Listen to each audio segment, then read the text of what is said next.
Welcome to Month in Review, a monthly feature that is basically another excuse for me to talk about male seiyuu music and 2D groups.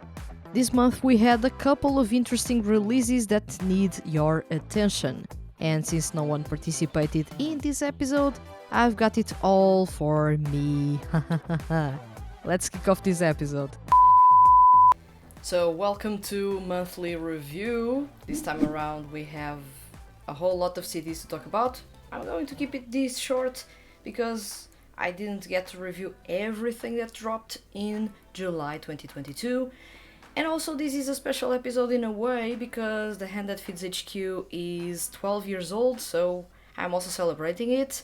At the same time, I asked you guys to participate in this episode and no one did. So I've got the episode all for me, and I'm going to enjoy it the best I can, and I hope you guys of course enjoy this episode as well. So I'm going to kick off with the best of July 2022. So I bring you today 4 CDs because since no one participated in this episode, I get to choose a bit more and talk about some other CDs that I wouldn't usually talk about. And I bring you first HOUND Roar's Closer. And this is a release that I was expecting a whole lot because I am a big fan of HOUND Roar and I love acid jazz. I've said it countless times that I love acid jazz. So I was expecting something new, something interesting, something gripping coming from HOUND Roar, and what we get in Closer is really in the same line, which is to say, we have acid jazz on one side and in the other we have rock music. So this time around funk was put aside, that summery, loungy vibe is still there but not as pronounced, and we bring rock into the spotlight with really fast and dirty rhythms going on in there. So those are really difficult and intense riffs going on the guitar, serving as a contrast to the loungy, relaxing Rhodes piano. So I love that contrast, and with Toshiki Toyonaga's vocals in the middle, it's the perfect balance, really. So HOUND Roar's Closer is really one of my picks of the month. If you get the chance to purchase the CD, because unfortunately it's not available on digital stores, it's not available on streaming platforms. For some odd reason, Team Entertainment hasn't been releasing the music as of late by all its bands, which is to say HOUND Roar, Impish Crow and Ruby Leopard, on streaming platforms, neither on digital stores, which is once again odd.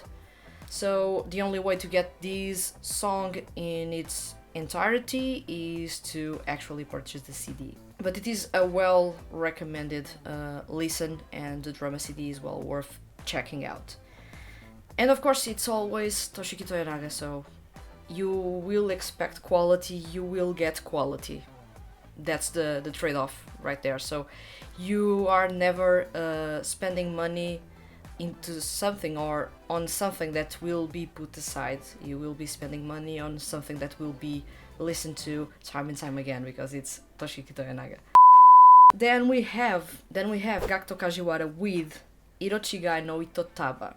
So there's something about this last name in kanji that was creating a whole mess between retailers and the official source. There were some retailers, Japanese ones, that were saying that the title track was Irochigai no Yakusoku, when the last 2 kanji didn't mean Yakusoku. And there was Avex that firstly didn't say what the reading for those 2 kanji was, and then corrected and said that it was Itotaba. So despite me having mentioned countless times that it was Irochigai no Yakusoku, it's actually Irochigai no Itotaba. So Irochigai no Itotaba is a single that explores once again Gakuto Kajiwara's roots in acoustic rock. And this time around I feel like this song doesn't feel like an opening or an ending for an anime series. You listen to it and you don't even know that it is featured in an anime series, which is right from the start a really good thing, because most of the songs when they are put or featured in anime, they end up sounding quite generic, and this time around we do not have that. The song works really well in the anime it is featured, Orient, and it works really well as a standalone within its CD. And you have a continuity in the tone, you have a continuity in the vibe, and it actually sounds really, really well. So, Irochigai no Itotaba is a really, really good song. I love the addition of strings in it. Strings and acoustic rock are two things that don't usually are put together but work really, really well. And I find Gakuto Kajiwara's voice to be so clean, so unique, that it works really well with whichever music genre he embraces or whichever new instrument he brings to his music. And this time around we had strings going alongside those beautiful acoustic guitar sound. And I love it. This is a really, really good single. I'm not that fond of the B-side track.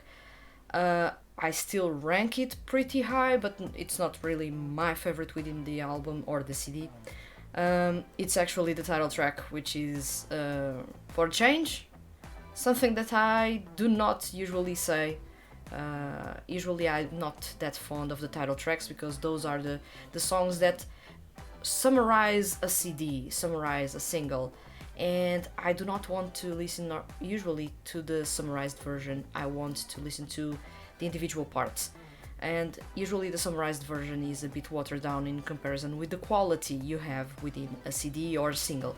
In this case you didn't have any issues there, so Irochigai no Itotaba is really a single. I recommend you to check if you can. Please do. It's available on Spotify. It's available on your streaming platforms of choice, and of course digital stores as well.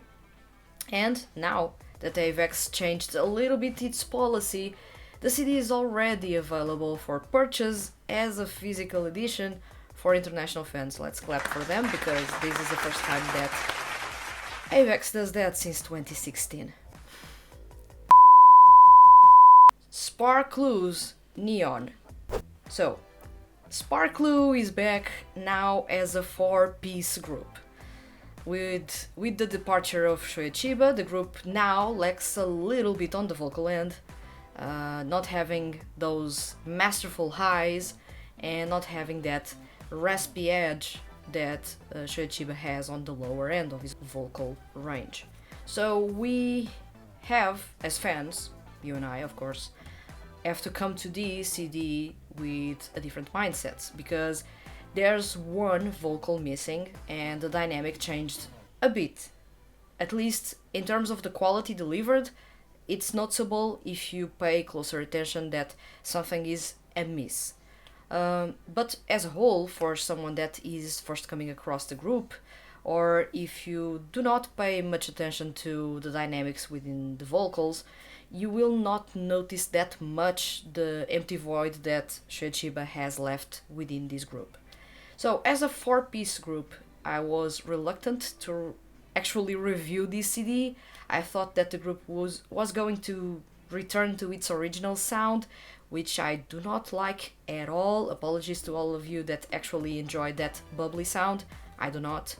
And I believe that the vocals that seiyuu have are better showcased in music genres other than EDM or bubbly pop. That's usually the generic route that makes all seiyuu sound the same. So I was expecting that Daybreak would be emulated now as a 4-piece, but we got something almost like an evolution out of Daybreak, which is really good. The sound is still mature, the group sounds really, really well. I'm listening to a lot of harmonies going on in there, unisons that are perfectly performed, high notes, which I was not expecting at all going on, or, well, let's not say that. I was expecting high notes, but from Shun Horie, not by all members, and they are delivering those. You have plenty of vibrato, you have a lot of head voice, which is tricky as hell to perform, and all of them are doing that in the CD.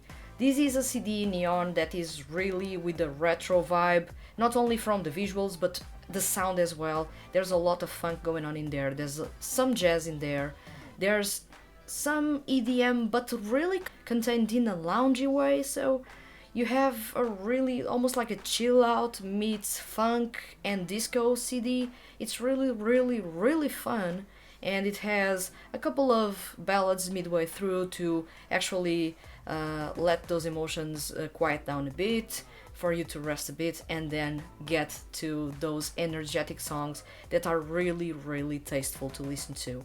So when I say these, you have to take into account that I do not enjoy pop music per se. I do listen to pop music, but it's not my favorite music genre.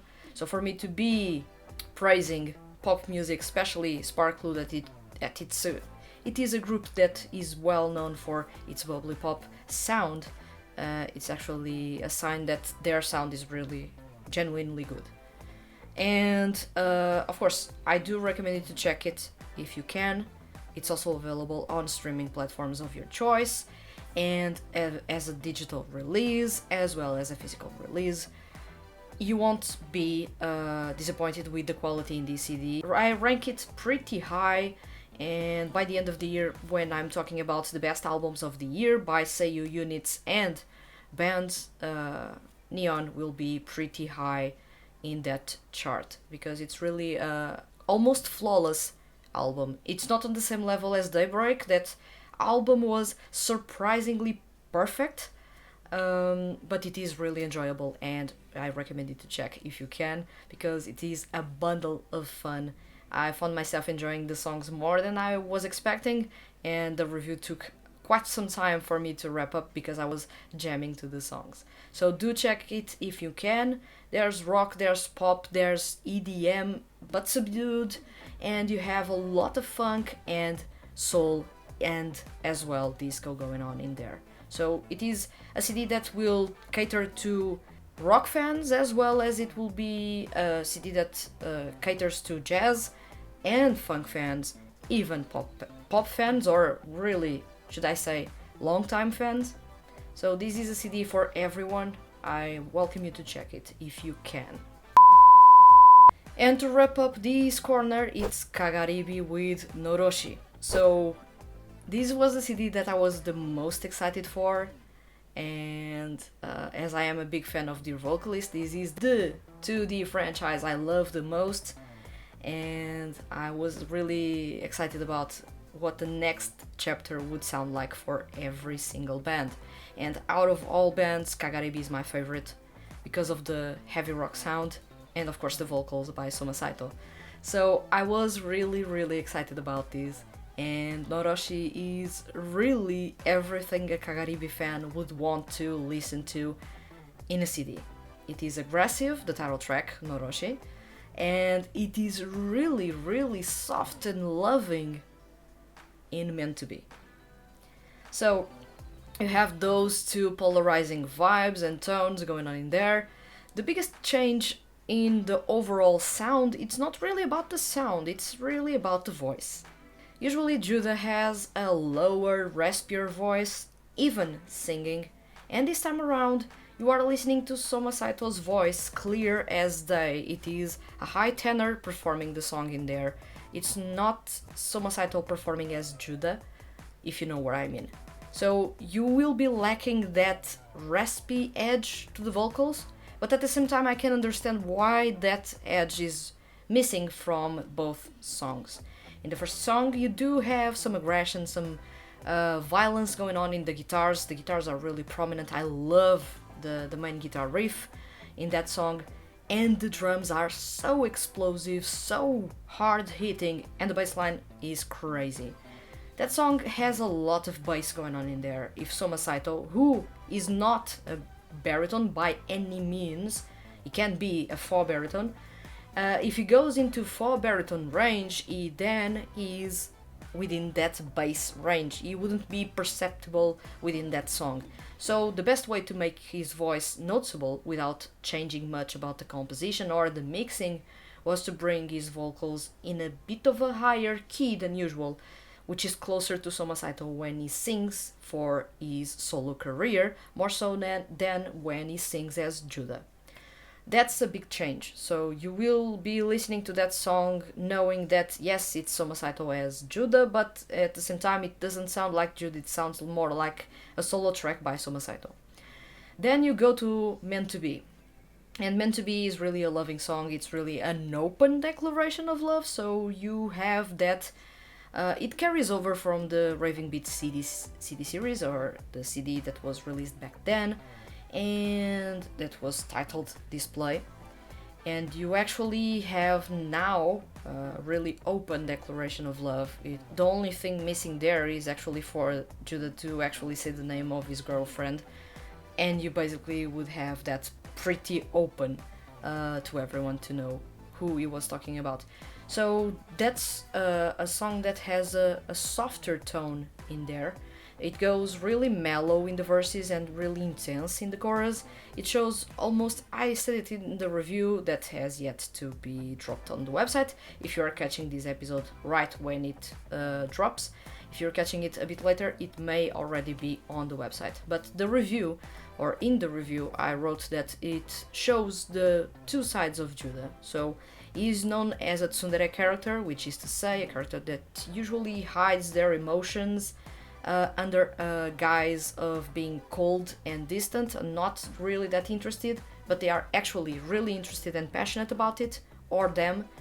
And it shows that edge that he has. The verses are really subdued, really controlled, really calm and collected. That's the tsundere part coming. And then the chorus, it's really an open declaration of love. It's really passionate and intense. It shows the other side that his tsundere mode is actually hiding. So it's really interesting to see that the song shows his personality and his story with you, the listener. Of course, if you are listening to the drama CDs with the dummy head mic, you are actually the protagonist in those CDs, facing, of course, or opposite to Judah. I really love this CD a whole lot. I loved both songs, so it's really hard to pick a favorite. Story-wise, Meant to Be is perfect. If you listen to... There's something about Dear Vocalist that other franchises do not have. Well, maybe in some way Idolish 7 does have that, because storytelling is really important in that franchise as well. But not all other 2D music franchises focus really on this, which is to display constant growth with each release that arrives. Each release will be a tie-up to a story, of course, and that story is continuing from a point. So it's not a new story every time you listen to a new song. It's a story that comes from it's a new chapter within that same story. So you listen to the growth from the very first CD up to this one. We're now 7 years in the Dear Vocalist franchise, which is quite surprising given that Dear Vocalist is not as popular or as massively popular as franchises like Hypnosis Mic, Paradox Live, even Utapri or Idolish 7. So it's quite surprising that a rock franchise like this, especially one that balances drama CD with music, is actually lasting this long. And thanks to that, you get to listen to the growth of each character. All CDs, with the exception of the Raving Beat CDs that have 3 new songs. Usually all CDs have two songs. The first song is really about the band. The second song is always about the girlfriend related or their significant other. Which is to say that if you listen to the second track of all CDs in Judah's story or career, you get to listen how his feelings developed towards you, the listener, and how open he now is about those. If you listen to the first track, you listen to a dysfunctional band coming into complete harmony despite their differences, which is pretty awesome. So this is really a release that is well worth checking out. Unfortunately, it's not available on Spotify or any streaming platform that I know of, at least in Europe. So you will have to purchase the CD in the lack of it being available online for purchase or available for streaming. Really recommend you to check it. This is, up until now, my favorite entry in the Unlimited CD series, the 7th CD series in the Dear Vocalist franchise. And that's all for my picks of Best of July 2022. And it's time for monthly choice, usually the corner in which I recommend you songs to check because I've been listening to those quite a lot in the last couple of weeks. So I bring you a short list this time around because I have been really reviewing a lot of music, which is to say some of the things I reviewed I can't talk about those because those may have been released in the last couple of days, but since we are already in August when this episode drops, I can't talk about those. We have HOUND with Eyes. I've been on a kick of HOUND. I love the band, I've said it before, and its loungy sound, it's usually what makes me power through a tough day of work. So HOUND, and especially Eyes, this song is so stylish, so elegant, it's so fun to listen to, and the vocals are so I wouldn't even say mellow, those are so sweet, but without the cheesy part of the sweetness, that when you get to the bridge and it's only the Rhodes piano and Toyonaga's vocals, there's chills all over you. It's so good how clean, how clear, how emotional Toshiki Toyonaga's vocals are. It's crazy. Is one of those seiyuu that I honestly, time and time again, whichever project they are a part of, I will be checking because just listen to him singing. It's crazy. Insanely technical, with a voice that can do anything in any way, and then he has the luck of being in projects that have or favor his voice, and he sounds really well. With HOUND, that's really the case. I love the band, I love the sound, it's an innovative band. You don't have an acid jazz band anywhere else. At the moment, you don't even have a jazz project because Jazz On was recently put aside for a bit. It's weird, it's not really an end, it's a hiatus. So you do not have anything related to jazz within the 2D music industry beyond HOUND, which is purely an acid jazz band. And they are doing an awesome job showcasing how fun and interesting this subgenre of jazz music is. But still, it is awesome and I recommend you to check HOUND's Eyes if you can. I may have talked about this song in another episode of monthly review, but who cares? I love this band and I recommend it again to you. Then I've been listening to Gambit, and this is a group that is part of the Gamdoll franchise. Not many people follow that franchise, so you may be watching this episode and saying, what the hell? I do not know what that group is. And well, I welcome you to actually check the group. I have not a long feature, but a feature about Gamdoll and Gambit on the website, so do check for Gambit, which is Jambet. It's how you spell it, so do check it on the website, Gambit.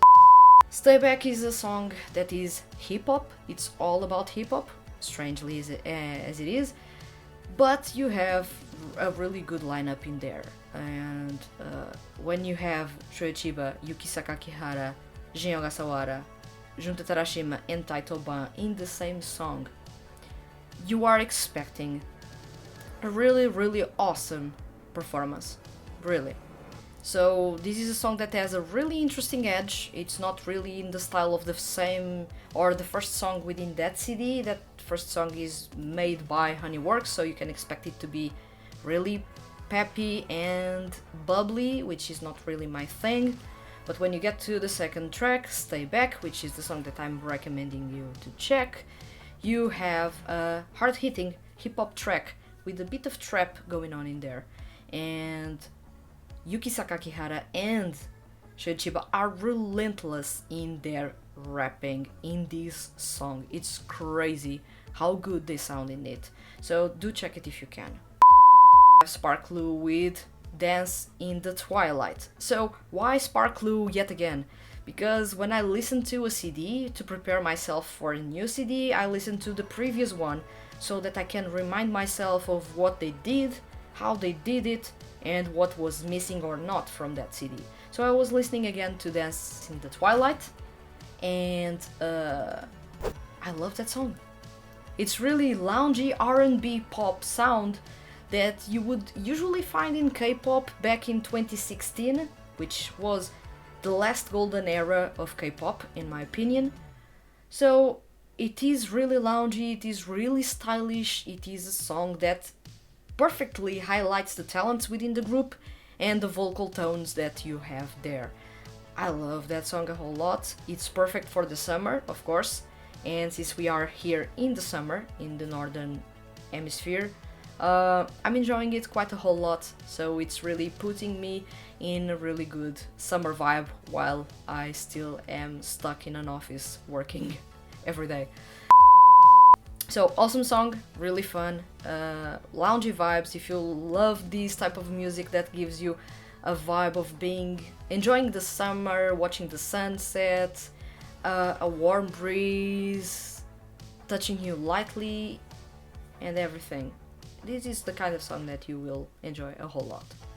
It's really, really fun. It's really, really relaxing and addictive in a way.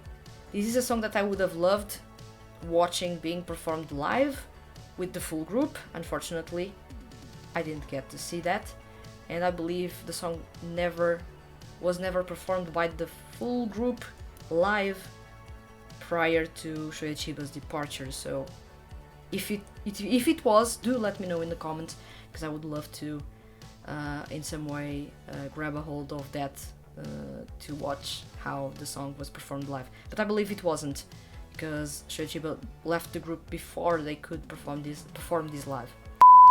Dance in the Twilight is a fantastic song, do check it if you can. It's really perfect for the summer. If it is winter where you are living right now, do enjoy it as well, because especially if you do not like the winter, this will put you in a summer vibe that will warm you up and leave you with good vibes. So that's all for me for this section of Monthly Choice. This episode is sponsored by all the Hand That Feeds HQ's patrons on Patreon. A big thank you for the support. And now we have Music in the Horizon, which is to say, let's talk a bit about the releases that are going to drop in August 2022. I do have my list in here because I can't memorize everything. We have, first off, Rivale's Reflect In, which drops really early in August, and I can safely say that by the time that I recorded this episode, I just reviewed the CD. I'm not going to spoil it, I'm going to talk about it in the next episode, so I'm not going to spoil it, but do check it if you can, really. This is the second album by Rivale, and Rivale have changed their sound a whole lot in the last couple of years, so it is well worth checking out if you are curious to see where the band or where the group is taking their sound next and what they are pulling off on the vocal end. I'm not going to spoil this one because unfortunately, and at the same time fortunately, I've already reviewed it since I am recording it on August 6th. And next we have Tasuku Hatanaka with Real. It's the second full-length album by Tasuku Hatanaka that has been on a roll in the last couple of years with releases. However, it has been almost a year since Hatanaka has released music, and it has been a long time since he released his first full-length album, Fighter. So I'm really curious to see where he takes his music. The first thing that I've noticed so far as I was going through the track list was that he did not write or compose any of the songs, which from the very start leaves me a bit with not as much excitement as I wanted to bring into the CD. When a music label insists on not letting their artists write their lyrics or write their music, It's really frustrating, and with Tasuku Hatanaka he's shown before that he can write really good lyrics, so I do not know why this album does not have any lyrics penned by him. And as I've seen a couple of names of the composers, the album is sounding way too EDM for me. Let's see if it isn't. I hope it isn't. If it gets a really good balance like Fighter has in tasteful EDM, ballads, a bit of a rock tune here and there, but not mostly EDM. He has a fantastic voice. That's why I say please let it not be that much EDM, because Tasuku Hatanaka does have a really unique voice. He has a raspy tenor range, which is rare. The other raspy tenor vocal is Shun Horie, so they are really unique within the tenor range for men. And since Hatanaka is really skilled as a singer, he can belt, he can really deliver everything you want, really on a higher range and even on a lower range, even if it is a 4 range for him. I want him to challenge a bit himself and showcase how good of a singer he is. EDM is usually not the music genre to do so, it's more a music genre to sound generic. Unfortunately, all seiyuu artists that tend to go that route end up sounding generic with time, so I'm really expecting him to bring something different, bring something unexpected within this CD, more so than me revisiting Twisted Hearts, because I love Twisted Hearts, or fans revisiting Not a Game or any other previously released single. I want to see some coherence in this CD and a common thread going on between all songs. I'm not saying that all songs need to be in the same music genre or with the same vibe in the lyrics, but at least a conductive thread going on between those instead of each song sounding like they belong in a different CD. Fighter did this a bit at times, which was something that I did not enjoy that much in terms of the mastering, but that's a really detail that is part of the music production process more so than the quality of the song itself, or the songs themselves. So I'm really curious to see what Tasuku Hatanaka pulls off with Real. I'm not going into that CD with big expectations though, because I've been getting some feedback that it is mostly EDM, and EDM barely showcases how good of a singer he is. Yes, it showcases how good of a dancer it is, but I'm listening to the songs and I'm not watching him dancing, so I do not get anything of value if he is performing generic EDM. So, as someone that wants to appreciate the vocals, I want to see his vocals being appreciated and valued within this CD, more so than putting him in a generic bubble and make him sound just like every other seiyuu artist that performs EDM music. So I'm curious about that CD. I do love Tasuku Hatanaka a whole lot, but I'm not going to that CD with high expectations. I prefer to lower those expectations and be surprised than having really high expectations like I had for Fighter, and for brief moments wavering a bit in my expectations as I found things that I didn't enjoy that much. So I'm going to lower my expectations and I hope to be surprised. Then we have HOUND Roar with Unfair. This is yet another CD in the Dig Rock franchise. It's HOUND Roar, so I love the band. I'm expecting something really good. I love the little changes that have been appearing in their sound, so we now had a bit of rock with Closer. We have a really loungy vibe, a really core funk vibe going on in the band, so we can have a little bit of everything in the next entry, because acid jazz has no boundaries, after all. That's what makes acid jazz so much fun. Jazz is the core, but everything else, it's fusion, it works. So I'm really looking forward to Unfair and seeing what HOUND Roar has to offer. Then we have Katari with Sanyarazu. Katari is of course an independent project with Shinichiro Kamio as the vocal and Takehiro Mamiya as well as a backing vocal and composer. This is a lo-fi literature group, so if you are into lo-fi music and you love literature, the best of both worlds are here. Katari is going to release its second full-length album this month, and I'm really curious to see what it sounds like, but I'm not going to review it. But I'm going to check it, and I'm really looking forward to it, and I hope you guys actually, if you enjoy lo-fi music, do check Katari, because they have really awesome music going on in there, and they are adapting some of the most impressive works by Japanese authors and poets. So what better way to start getting into literature than with Katari? Am I right? Then we have Idolish 7 and B Project celebrating their 7th anniversaries. Idolish 7 is putting a bit more effort into its birthday, because Idolish 7, and this is the 7th anniversary, so 7, you can only be 7 once.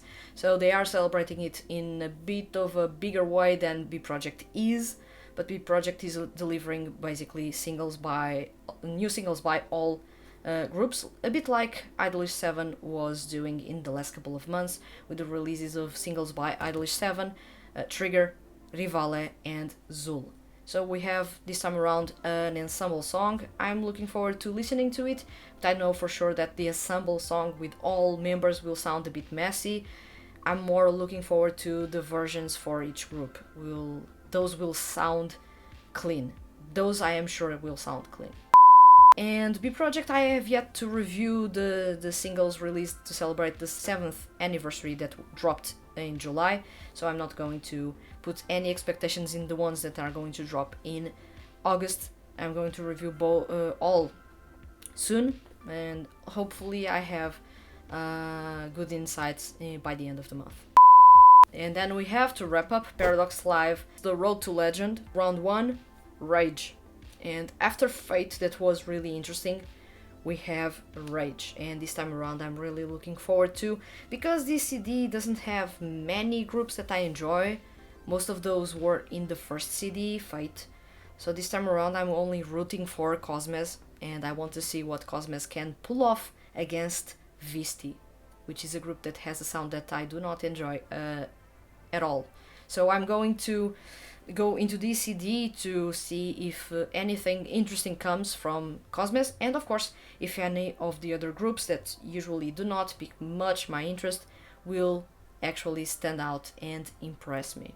So I'm looking forward to these. So far the Paradox Live franchise has been really unique in the way it delivers the music and in the music genres that each group or each team has. Each team has a distinct sound. You can easily pinpoint which group is performing by the music alone, which is awesome.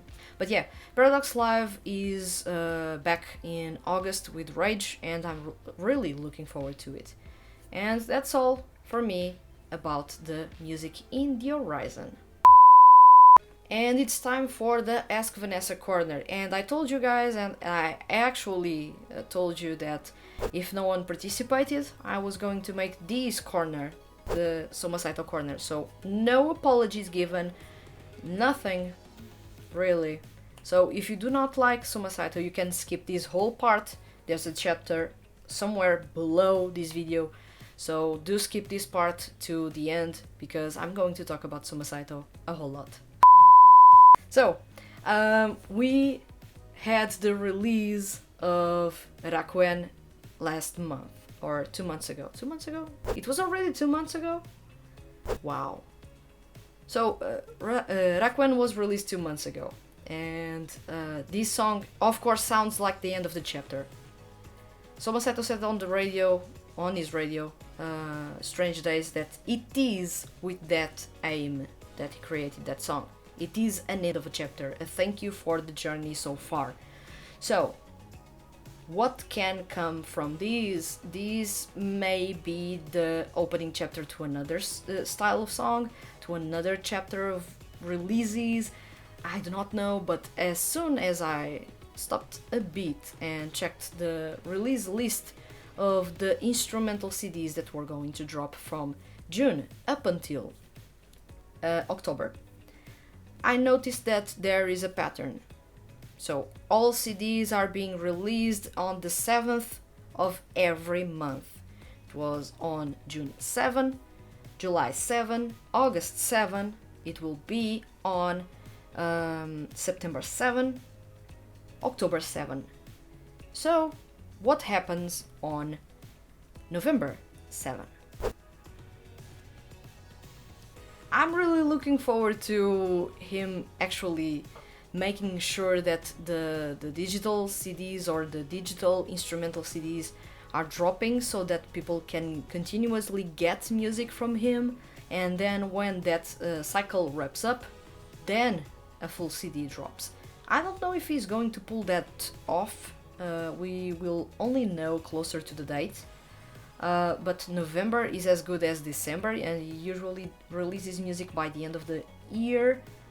This year was atypical because he usually doesn't release music in February, but he may be releasing a full-length album by the end of the year, and if he follows this pattern, I'm not going to say November 7 because November 7 is a Monday, but November 9th, that's a Wednesday, and that's the day in which CDs are released. That's the same day that Myoirino drops his CD, that's a week later from Mamoru Miyano's 7th album, so it may be a really packed month if Somasato decides to release music in November.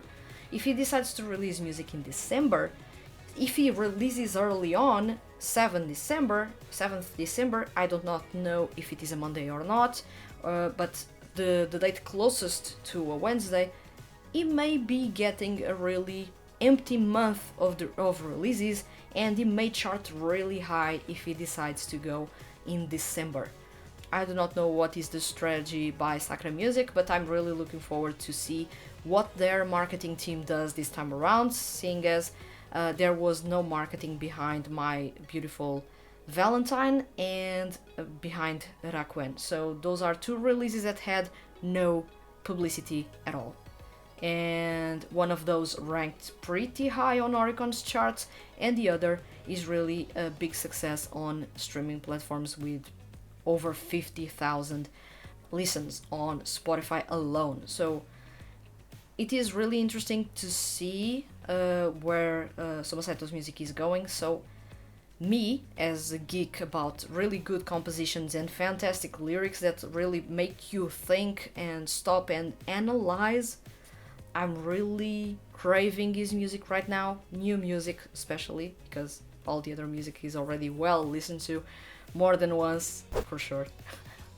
So I'm craving something coming from him, because those compositions and those lyrics usually make me stop and think. I like to stop and think when I'm listening to music. I also like to listen to music just to enjoy and have a good time.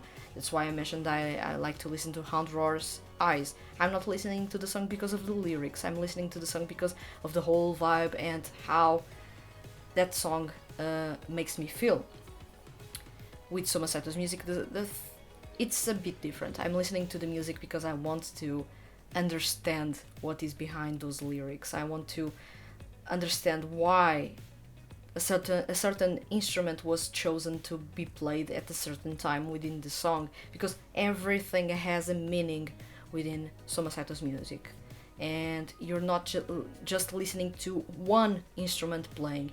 You're listening to that instrument, and that instrument is there to do a really specific thing, either to illustrate the lyrics, illustrate the feelings, illustrate something, or really to enhance the power in the vocals.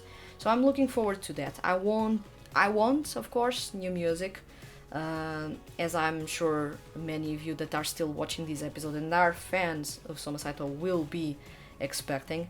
I want that to drop between November and December, especially in November, because if it drops in December, I may not be able to include the CD in any list, as I start writing the lists in November, later in November.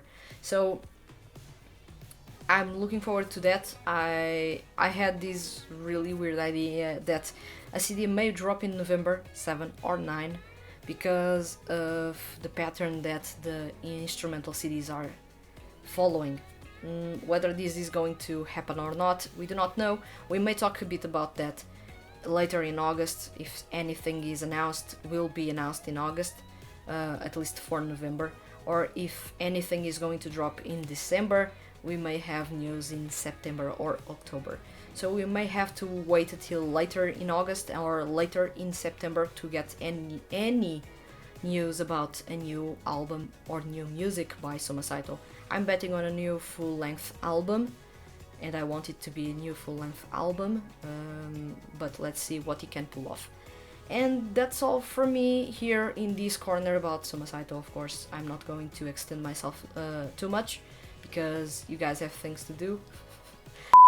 Since this episode drops in August, I'm going to make an announcement, which is to say, later this month the website will be going on vacation, which is to say, in the last 2 weeks of the month, or the last week of the month and the first week of September, the website will be with minimal content, which is to say there will be a couple of reviews dropping and a couple of articles, perhaps lists dropping, but there won't be any updates on news because I will be away from the website during those 2 weeks.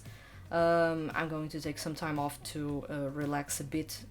It's been 12 years without taking any vacation for real, so I'm going to step away a bit from the website and then return with a lot of energy.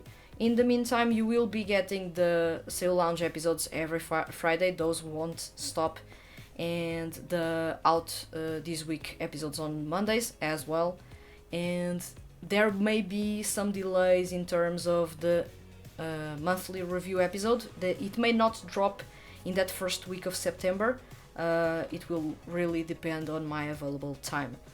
But this is just an announcement for you to know that if there's nothing happening on the social media of the THTFHQ, it's because quite possibly I may be on vacation. That will happen later this month, early September.